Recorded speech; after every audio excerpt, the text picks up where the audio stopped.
Let's look at Canto 2. One thing I didn't mention when we first started reading the poem that might be worth mentioning is these prose summaries that you see at the top of every canto are written by the translator, not by Dante.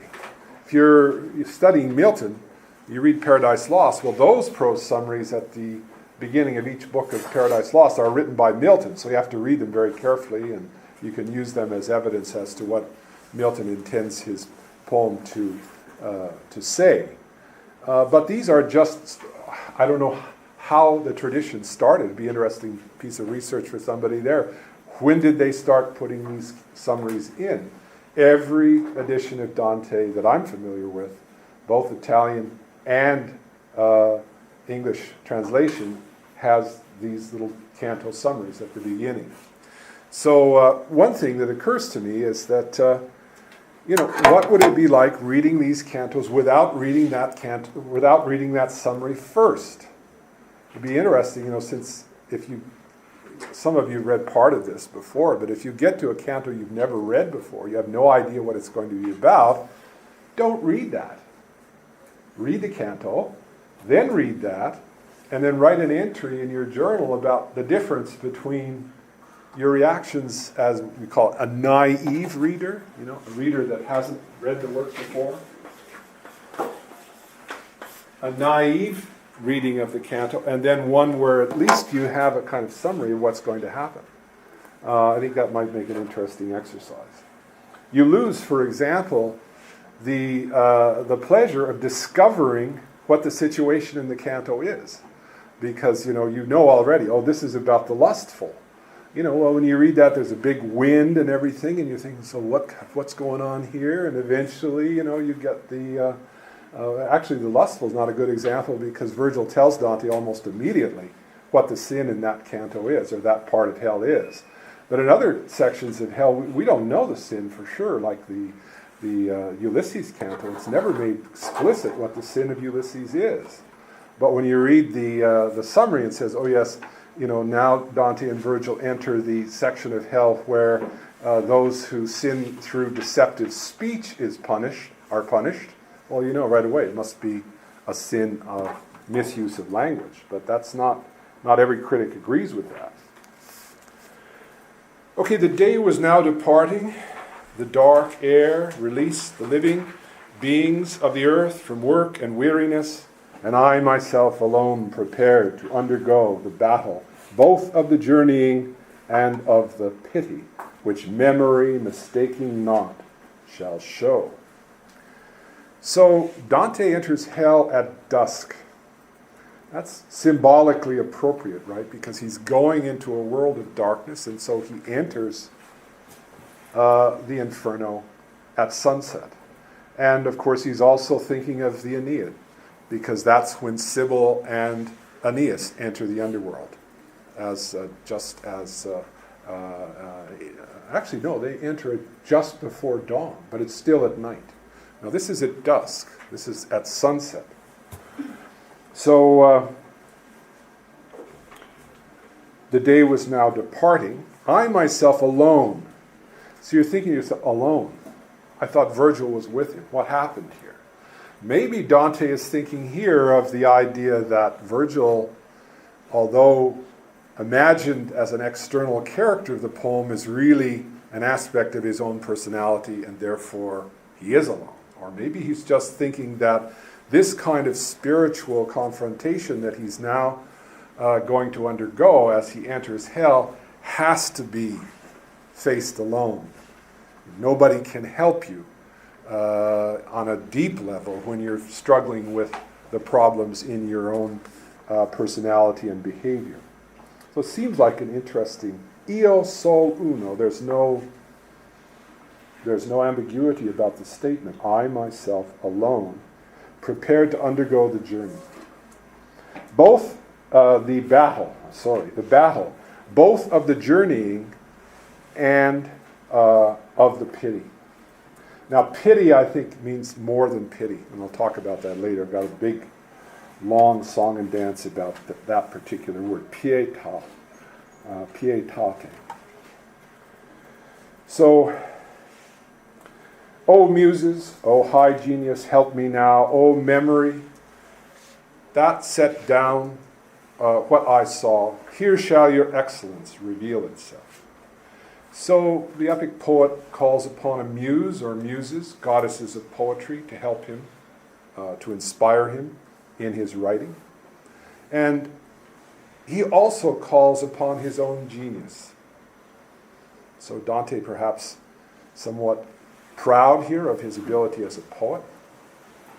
O memory, it's not just imagination. This is a real, according to Dante, he tries to convince the reader, it's a real journey that he now is remembering and writing down. That set down what I saw, here shall your excellence reveal itself. I started poet, you who are my guide, see if the force in me is strong enough before you let me face that rugged pass, that deep test of the Inferno. You say that he who fathered Silvius, there's another example of periphrasis or circumlocution, right? Now, this time, every time I read this, even when I'm just preparing a class, I get some faint little idea comes into my brain. I thought, that's kind of interesting. Dante uses a lot of periphrasis or circumlocution rather than saying, that this is Aeneas, he who fathered Silvius, right? Earlier, Virgil doesn't give his name, I lived in the time of Julius Caesar and so forth. So it'd be interesting to categorize, and you might want to do it for the whole poem, it would turn into a book, but maybe for a few cantos, where Dante uses circumlocution and why. What purpose do these circumlocutions have? Are they just empty literary ornaments?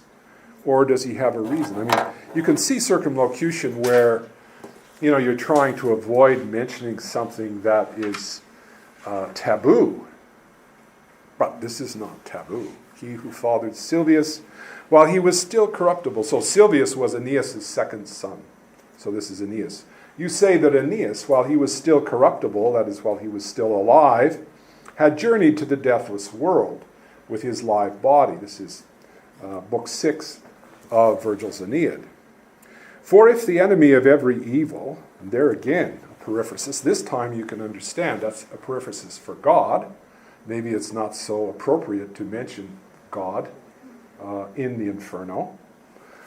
For if the enemy of every evil was courteous to him, considering all he would cause, and who and what he was, that does not seem incomprehensible, since in the empyrean heaven he was chosen to father honored Rome and her empire.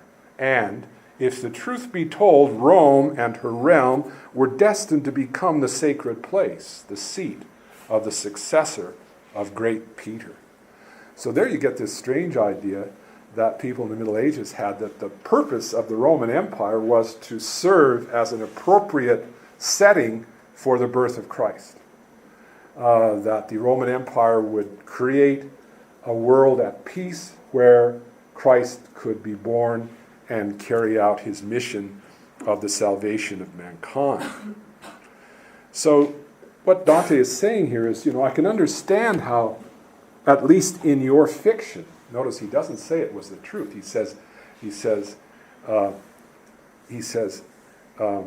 you say that he who fathered Silvius made this journey. Dante doesn't believe, because he doesn't believe the underworld as Virgil described it is the correct description of the underworld, right? But in any case, he says, I can understand how you could think that Aeneas could make such a journey because he was such an important person in history. He was going to found Rome, which of course was a great deed in itself, but if the truth be told, something that you don't know, something that you didn't know when you wrote the poem because you weren't aware, Rome would become the capital of the Christian church. And that's why the foundation of Rome for Dante is important. And through the journey you ascribe to him, and again, he's saying, the one you say he made, I don't believe it. He came to learn of things that were to bring his victory, and to the papal mantle. Rome, the center of the papacy, right? Later, the chosen vessel. Now, there's again a circumlocution, a periphrasis. Chosen vessel is a term that's used to refer to St. Paul, because in the Bible, Jesus says, "This man is a chosen vessel to me to carry my name among the nations." So it goes back to the idea of a vessel as a ship, right? You know, what's that vessel in the harbor?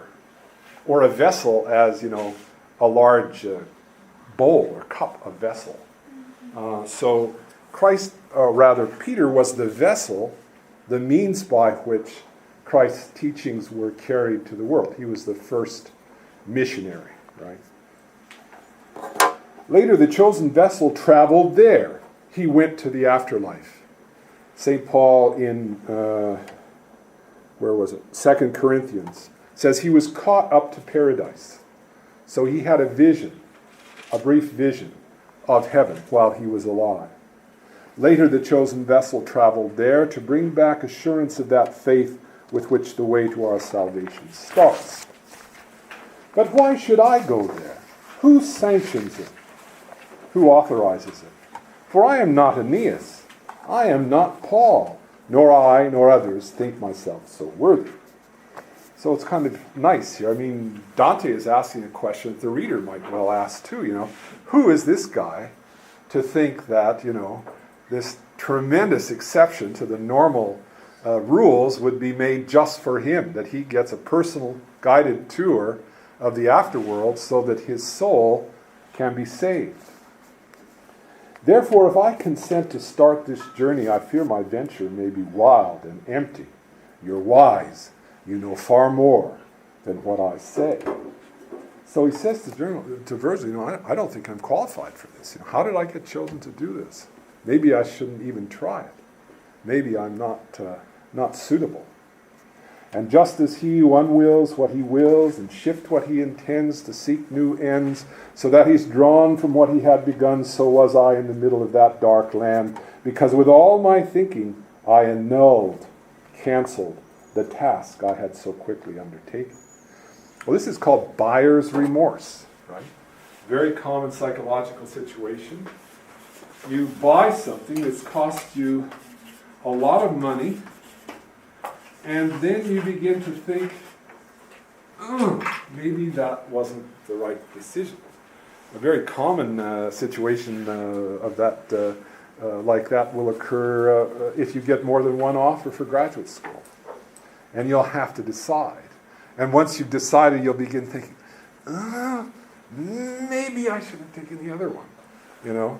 Buyer's remorse. So here Dante's made this extremely important decision to take this extraordinary journey, and now he's beginning to wonder, was it a good decision? Right? If I have understood what you have said, replied the shade of that great-hearted one, your soul has been assailed by cowardice, which often weights so heavily on a man, distracting him from honorable trials, means challenges, tests, as phantoms frighten beasts when shadows fall. That you may be delivered from this fear, I'll tell you why I came and what I heard when I first felt compassion for your pain. Well, here is the only flashback in the entire poem. We talk about plots. I'm sure you've studied your narratology. Synchronic plots are plots that start at the beginning of the story, the beginning of the series of imagined events, and then relate the events in the same order that they occur. This seems to be the kind of plot that everyone would use, right? But actually most plots in works of literature are anachronic.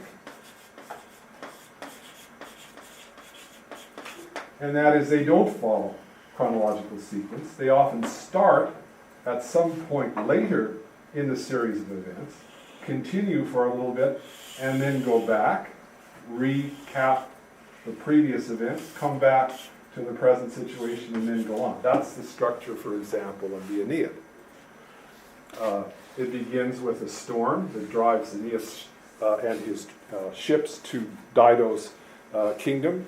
And then Dido, after dinner, asks Aeneas, what happened to Troy and how did you get here? You get 2 whole books of flashback. So here you get a flashback that's very, very brief. Dante wants to know, am I qualified? Virgil says, I'll tell you how I happened to come to your aid. I was among those souls who are suspended.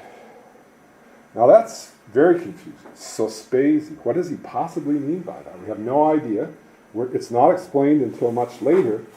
Virgil inhabits the highest part of hell, which is not in the part of hell where punishment occurs, and it's not in heaven.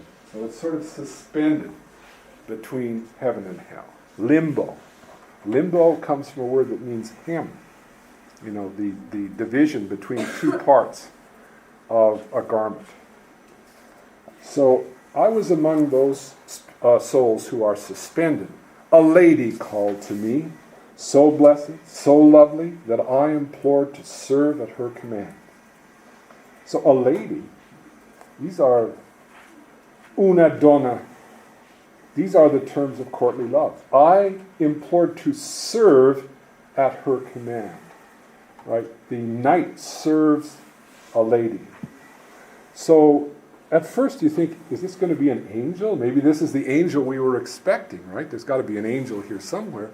No, this is not an abstraction. This turns out to be a real woman. Now, she also has symbolic or representational significance, but it's not an angel. It's not just, grace or faith. So I was among the spirits who are suspended. A lady called to me, so blessed, so lovely, that I implored to serve at her command. Her eyes surpassed the splendor of the stars, and she began to speak to me so gently and softly, with angelic voice, but she's not an angel. Her eyes. For Dante, that's the balcony of the soul. Nice idea, It's like the body is a building, right? And here's the balcony. And, you come out there. The soul comes out and shows itself through the eyes, the balcony of the soul. Sort of like the Pope comes out, in St. Peter's and shows himself on the balcony. So the eyes are very important later in the paradise when Dante wants to ascend from one sphere of the heavens to the other. All he has to do is look in Beatrice's eyes. And then the next thing he knows, he's already been transported to the next highest level of the spheres. So a lady called to me, so blessed, so lovely, that I implored to serve at her command. Her eyes surpassed the splendor of the stars, and she began to speak to me so gently and softly with angelic voice. She said, O spirit of the courteous Mantuan, whose fame is still a presence in the world and shall endure as long as the world lasts. So she used a very common rhetorical device here, which is to flatter her audience, right? There's a complicated, you probably, maybe you've heard of this, maybe not.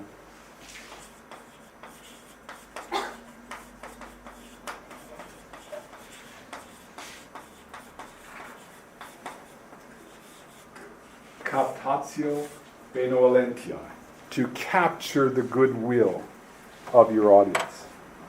So she praises him by appealing to his desire for fame. That was the kind of immortality that a classical author would desire, right? So to have your name last as long as possible, whose fame is still a presence in the world and shall endure as long as the world lasts.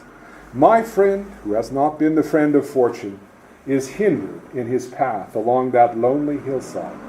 He has been turned aside by terror. From all that I have heard of him in heaven, he is, I fear, already so astray that I have come to help him much too late. So we get a little bit of detail there. It was a very, very close call for Dante. He was almost at the point where nothing could help him. Almost too late. Go now with your persuasive word. La tua parola ornata.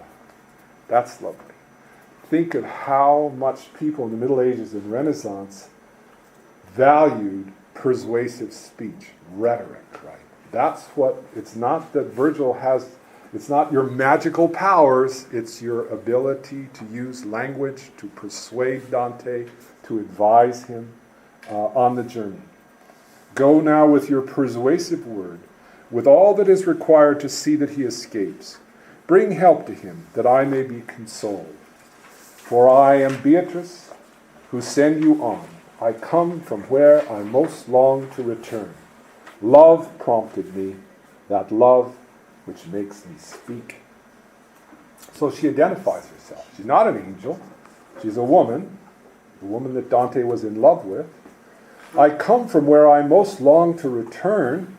Well, that's that idea of natural place that we talked about in the very beginning of the class. You know, she wants to be with God because that's her natural place in creation. So it's been difficult for her to leave heaven and come down. Well, he's not all the way down there. He's right here at the top. To come down to talk to Virgil on the outskirts of hell. She's had to go against her natural inclination. But in a way, if you look at that, it's also exactly what Christ did. After he died, he went to hell to rescue the patriarchs and prophets from hell. And so in a sense, what she's doing is an imitation of Christ. She is doing what Christ did, coming down from heaven to help Dante in the way Christ came down to hell in order to, was born into the world and then descended into hell to help mankind. Love prompted me, that love which makes me speak. Well, there is Dante's idea that love is the cause of everything that happens. And you have to ask yourself, what kind of love? Well, caritas, definitely. Christian love, the love that every Christian owes to another human being. But also, she was his lady, right? So there's probably the implication it's not just caritas, there's also a bit of eros mixed in there. Love for this particular man. I mean, she didn't come down to help anybody else, she came down to help Dante, right? Love prompted me, that love which makes me speak. When once again I stand before my Lord, then I shall often let him hear your praises. Now that's caused a lot of controversy and discussion. Why? What good will that do? Well, some people have argued maybe Virgil has a chance of getting to heaven after all. I'll praise you to God, but Virgil's stuck in limbo. What can God do for him? Well, God can do anything he wants, according to Dante. There are pagans who end up in paradise. 2 of them are in paradise, and one, Cato, is the guardian of the shore of purgatory, and he definitely is going to get to paradise eventually because he's in purgatory. So exceptions can happen. Now, there was a guy that wrote an article, about how maybe Virgil could be saved, and then there's a Teodolinda Barolini, beautiful name, one of the most eminent Chaucer scholars. She wrote a very scathing reply to this article saying, Virgil is a literary character, and it's like asking how many daughters did Lady Macbeth have and so forth. You're just, you're treating this as though it were a real situation. Of course he can't be saved. It's stupid to even ask the question. But it is interesting. I shall often let him hear your praises. Now Beatrice was silent. Remember, this is Virgil's narration. I began, O Lady of Virtue, the sole reason why the human race surpasses all that lies beneath the heaven with the smallest spheres. Again, there's a definition if you're trying to figure out what is Beatrice beyond being Dante's lady. Well, she's the sole reason the human race surpasses all that lies beneath the heaven with the smallest spheres. The heaven with the smallest spheres is the first heaven. That's the heaven of the moon. And if you look at that diagram that's in the background lecture, you can see that in the Middle Ages, people believed that everything beyond the sphere of the moon was a realm of spirit, unchanging, and things below the sphere, the sphere of the moon were material and corruptible, changing. That's why when Galileo took his telescope and saw that there were spots on the sun, people went nuts, right? Like there should not be spots on the sun, and it was bad enough to have spots, but then these spots were born, grew, and died. And it seemed like this perfect body, a symbol of God, had flaws in it, right? So she represents whatever it is that allows human beings to pass into the spiritual world, the eternal world. So faith, theology, all of those things fit. So welcome is your wish that even if it were already done, it would seem tardy. Love that. Always wanted a student to turn in his paper and say, even if I'd already turned it in, it would seem late. Instead, I won't go into it. All you need do is let me know your will. But tell me why you have not been more prudent, descending to this center, moving from that spacious place where you long to return. That's an interesting situation here, because usually it's Dante that asks the questions and Virgil that gives the answers. But here, Virgil is the student and Beatrice is the teacher, and he has to ask her questions, right? So, how did you ever come down here? Because you want to fathom things so deeply, you want to look into everything so deeply. I now shall tell you promptly, she replied, why I am not afraid to enter here. One ought to be afraid of nothing other than things possessed of power to do us harm. But things innocuous, not harmful, need not be feared. God in his graciousness has made me so that this your misery cannot touch me. I can withstand the fires flaming here. So she says, no, it doesn't bother me to come down here. I am not affected by the physical punishments of hell. But probably also, vostra miseria non mi tange means I have no pity. It doesn't cause me any physical or any emotional anguish to see the punishments of hell. So this comes back to this whole question we're going to talk about in a minute up there. The struggle that Dante has to come to terms with the justice of God in creating a place like hell and then in punishing souls in hell. But Beatrice gives here the doctrinally correct attitude. Your misery does not touch me. In heaven there's a gentle lady. Now this, not specified, most critics think the Blessed Virgin.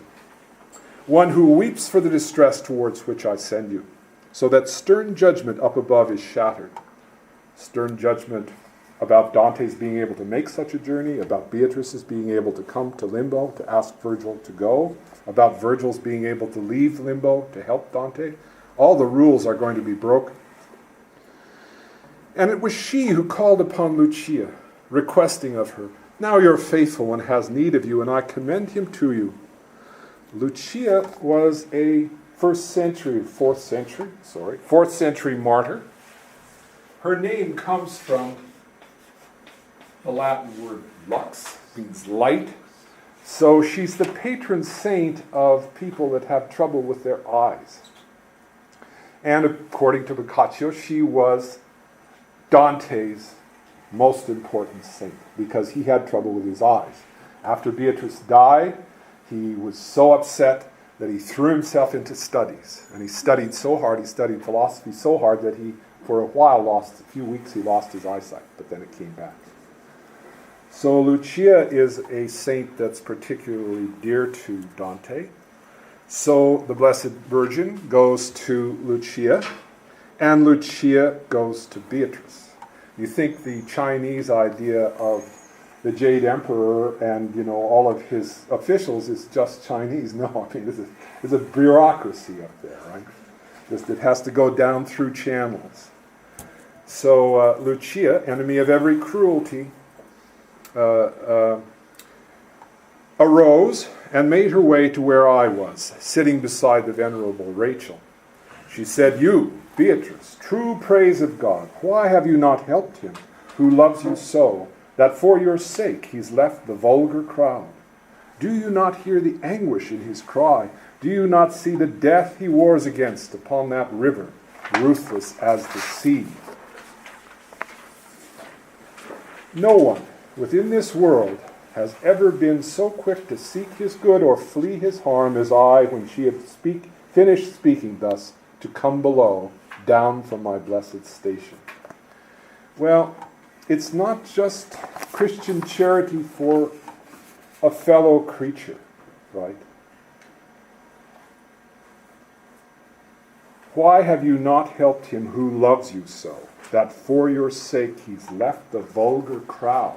It's specifically Dante that Beatrice wants to help. And he's left the vulgar crowd is the idea that love of a noble lady can make you a better person. The ennobling power of love. That's one of the main ideas of the courtly love tradition. So no one within this world, and so forth, to come below, down from my blessed station. I trusted in your honest utterance. And again, Virgil's main power that makes him an adequate guide to Dante is his power of language. Tuo parlare onesto, your sincere language, sincere speech. We'll meet a lot of characters in the Inferno that use speech to deceive. Ulysses is not the only one. Again and again, the souls in the Inferno lie or twist the truth in order to deceive their hearers. But Virgil has the gift of using speech for virtuous purposes. When she had finished with her words to me, she turned aside her gleaming, tearful eyes. Again, the emphasis on the eyes, which only made me hurry all the more. And just as she had wished, I came to you, snatched you from the path of that fierce beast, the she-wolf, remember, that barred the shortest way up the fair mountain. What is it then? Why do you resist? Why does your heart host so much cowardice?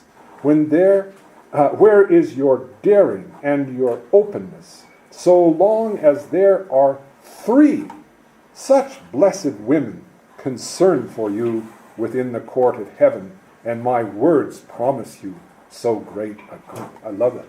Since there are 3, count them, 1, 2, 3. How many more do you want? Right?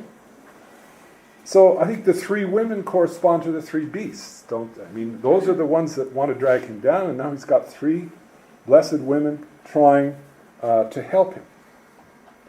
And the result, this beautiful simile, as little flowers, which the chill of night has bent and huddled, when the white sun strikes, grow straight and open fully on their stems, so did I too, with my exhausted force, and such warm daring rushed into my heart that I, as one who has been freed, began, "Oh, she, compassionate, who has helped me, and you, courteous, obeyed so quickly the true words that she had addressed to you. You, with your words," again, that emphasis, "have so disposed my heart to longing for this journey, I return to that I was at first prepared to do. Now, go. A single will fills both of us. You are my guide, my my governor, my master." These were my words to him when he advanced. I entered on the steep and savage path. A single will fills both of us. This is at the very beginning of the Inferno. If you go all the way to the end of the Paradiso, the very last lines of the poem say that Dante felt that his will and God's will had become one. So there's a kind of envelope relationship between what happens at the very beginning when he agrees to see his will as unified with Virgil's will and everything that Virgil represents, the best in human nature, reason, whatever, and the very end of the poem where he says ultimate happiness is to see that there's no conflict between what he wants and what God wants. They're both part of the same will. Okay, let's see if we can do this part of the PowerPoint. This is something I've been working on for a long time. So long that some of my ideas have already been published by other people. It's a good reason not to sit on an idea for 20 years. In any case, the point here is that you have to remember Inferno, Canto 1 is the general introduction to the whole poem. Remember, 1 plus 33 plus 33 plus 33. So that 1 stands out. Then there are 33 cantos describing the journey in the Inferno, 33 journey of the Purgatorio, 33 journey of the Paradiso. So most critics see the opening canto as an introduction to the entire poem, and then Canto 2 as an introduction to the Inferno. If it were an epic, we call this the Exordium. The Exordium, the part of an epic that introduces the subject of the poem. The Exordium traditionally does three things. It states the subject of the poem. It invokes a muse or muses, goddess of poetry, to inspire the poet, and then it asks a question. And the question has an answer that begins the story. Now, again, the epic that Dante was most familiar with was the Aeneid. States the subject, I sing of warfare and a man at war, famous opening line. Invokes a muse, tell me the cause is now, O muse. And then asks a question concerning Juno, who is blocking Aeneas's attempt to reach Italy. Can anger black as this prey on the minds of heaven? So all three elements are found in this opening of Canto 2. O muses, O high genius, help me now. There's the invocation. The question, why should I go there? Who sanctions it? Remember, this is the buyer's remorse. That's the question that leads into then the flashback, where Virgil tells how he came to help Dante, and then that leads into the journey proper. The subject, this is the thing that's of interest. The day was now departing, and the dark air released the living beings of the earth from work and weariness, and I myself alone prepared to undergo, and this seems to be the battle both of the journeying and of the pity. That seems to be the subject. Is this the poet's definition of the subject of the Inferno, like Virgil's arms and the man? It seems to be. But what does Dante mean by the journey, the battle both of the journey and the pity? The battle of the journey seems pretty clearly to refer to the literal level of the story, the challenges of the physical journey. Dante's going to have to climb down some very difficult terrain. He's going to have to go across rivers. He's going to have to be confronted with monsters and devils. It's like Shioji, right? I mean, they're not, 88? They're not quite, well, maybe they are. You should count how many obstacles. I was reading that the other morning, and I was thinking, yeah, there's always rivers they have to cross. And in the Inferno, of course, there aren't mountains, but there are cliffs. Because they're going down, they have to overcome cliffs. And there's several bodies of water they cross. So does the battle of the pity then, if this refers to the physical journey, does this refer to the moral or spiritual level of the story? Well, that word pity, the word that's translated pity, pietate, that, and there's different forms of it. Sometimes in the dictionary you find a pietate. Does that mean pity, or does it mean only pity? The words pietate, 15 times in the Inferno. And the range of meaning goes from suffering to pity to remorse to filial piety to religious piety. So translators and commentators from the time of Boccaccio to Robert Hollander's recent translation explain the word as meaning pity, or they translate it and explain it as meaning pity. But it seems to make this subject of the poem rather trivial. Pietà doesn't well explain why the pilgrim's pity should be described as a conflict. Guerra, means war, right? Just like guerrilla, guerrilla warfare. Guerra means war, a conflict between two elements. Pity doesn't really have two elements. So the word pietà can be seen as polysemous. Remember, that's the word that Dante uses when he talks about the meaning of his poem as a whole, having more than one meaning. So I think looking at the additional meanings of the word pietà can provide a key, and Dante's own key, to an important meaning of the Inferno. In this interpretation, the subject of the poem becomes the exhausting intellectual and emotional battle for both the narrator and the reader. Because pietà means both pity or compassion, but also is related to its Latin root, pietas, which means piety or religious duty. So I talk here about the importance of pietas as a central virtue in the Aeneid. Aeneas is described 21 times in the Aeneid as pius Aeneas. The first description we get of his character in line 10 of the first book is vir insignis pietate, a man distinguished by pietas. And pietas means service to one's parents, service to one's nation, and respect and service due to the gods. That's where modern English piety. If you're a person who has piety, it means you go to church a lot, right? You are pious. You are religious. So what is Dante's source for the phrase guerra della pietate? And this was the thing I thought I'd discovered. And actually it had been discovered by a German commentator 1940-something, but nobody knew that. I didn't know it, and most Danteists didn't know it. But then a guy came out with an article, how it goes, and he pointed out to that, and then he also talked about what I'm going to talk about right here. So there's a passage in the book 6 where Aeneas and Anchises are reunited. And Anchises says, Venisti tandem tuaque expecta parente, vicit iter durum pietas. Have you finally come, and has the pietas your father looked for conquered the arduous journey? So it's this. There is the guerra. There's martial terminology there. It's significant similarities then. Both passages in the Aeneid and in the Inferno occur in descriptions of journeys to the underworld. Both passages refer to the journey in terms of warfare.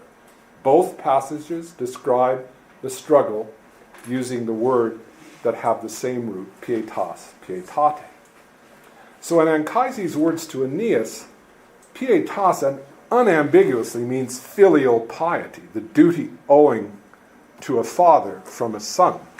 And what happens if you look at the use of this word and how it develops in the West, you find filial piety comes to have wider implications.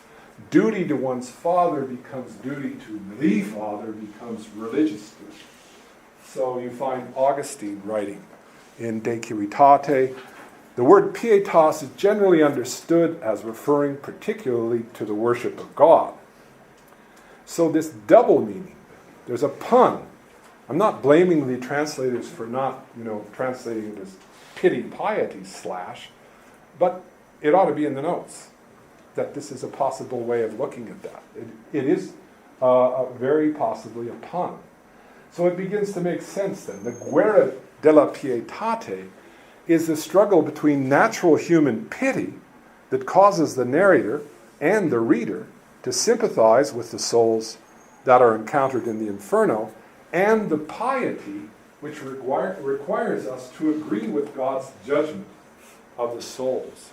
Just like Beatrice, for a Christian to pity the damned involves a logical contradiction, right? One can pity the suffering of the souls in hell, or one can accept God's justice, says an early commentator, but l'un et l'altre insieme, no. The one and the other together, no. You've got to decide. You can either pity the souls in hell, Or you can accept God's judgment, but you can't do both at the same time. So in this view, the subject of the Inferno becomes interesting and significant. How can the suffering of human beings be reconciled with the justice of God? And if that sounds like a familiar theme, it is. Because that's the theme of the Aeneid, or one of the main themes. Remember, that's what that question is at the beginning, concerning Juno's unending hatred of the Trojans, which causes so much suffering from Aeneas and his followers. Virgil asks, how can the gods treat human beings so unfairly? Right, that's that sentence from the beginning of the poem. Can anger black as this prey on the minds of heaven? That's one of the main themes. How can you reconcile the idea that there are gods with injustice in the world, right? So, also, it's very close to the theme of Paradise Lost. Remember, Milton says that his purpose is to assert eternal providence and justify the ways of God to man, or to men. So this problem then, it's a central concern of the comedy, not just in the Inferno. Throughout the poem, how can human and divine be brought into some kind of harmony? In the Inferno, the problem is how human emotions can be reconciled with the demands of divine justice. At the end of the poem, the problem is how human desire can conform to the will of God, so that the human being feels himself at home in the world, so that there can be a harmony with the love that moves the sun and other stars. That's the last line of the poem. Here is when I was working on this a long time ago, you can see I didn't have a computer then, I tried to actually graph strange things to do. I'm thinking of giving this as a paper maybe next year, and I'm wondering if people laugh when I show this. But, try to graph the extent to which Dante shows pity for the souls of the Inferno. You would think it would be, and some critics imply it's going to be a straight line like that. Here, when he doesn't know better, he shows a lot of pity, for example, for Francesca and Paolo, the two lovers. We'll meet them next class, I guess now. And then as he goes lower and lower, he has less and less pity until by the time he gets to the bottom of hell, he's almost participating in the punishments of the soul. He has no sympathy for them whatsoever. But it's not like that. It's much more bumpy. And there's one I did on a computer where you can actually read, weeps and faints, weeps and challenges the reader to have done otherwise, weeps, almost weeps, shows pity, staggered by emotion, desires are satisfied with the punishments, inflicts punishment or refuses to alleviate punishment. And you can see it all the way. I mean, Dante is not, he's not going to have anything like this. This would be too much like a sermon, right? I mean, too much like a philosophical. So this is a dramatic poem, and there's ups and downs. But you can see the trend, what the statisticians would say is, if you graph the trend, it's definitely less and less pity as he goes down. But the interesting thing is, even by the time he gets to paradise, he's still kind of questioning God's justice, especially about the fact that people who were born before the time of Christ can't be allowed into heaven. So it's an ongoing theme. How can the human perspective on things come into congruence, come to fit God's perspective, the divine perspective? Those are the passages you want to look at, that the graph is based on.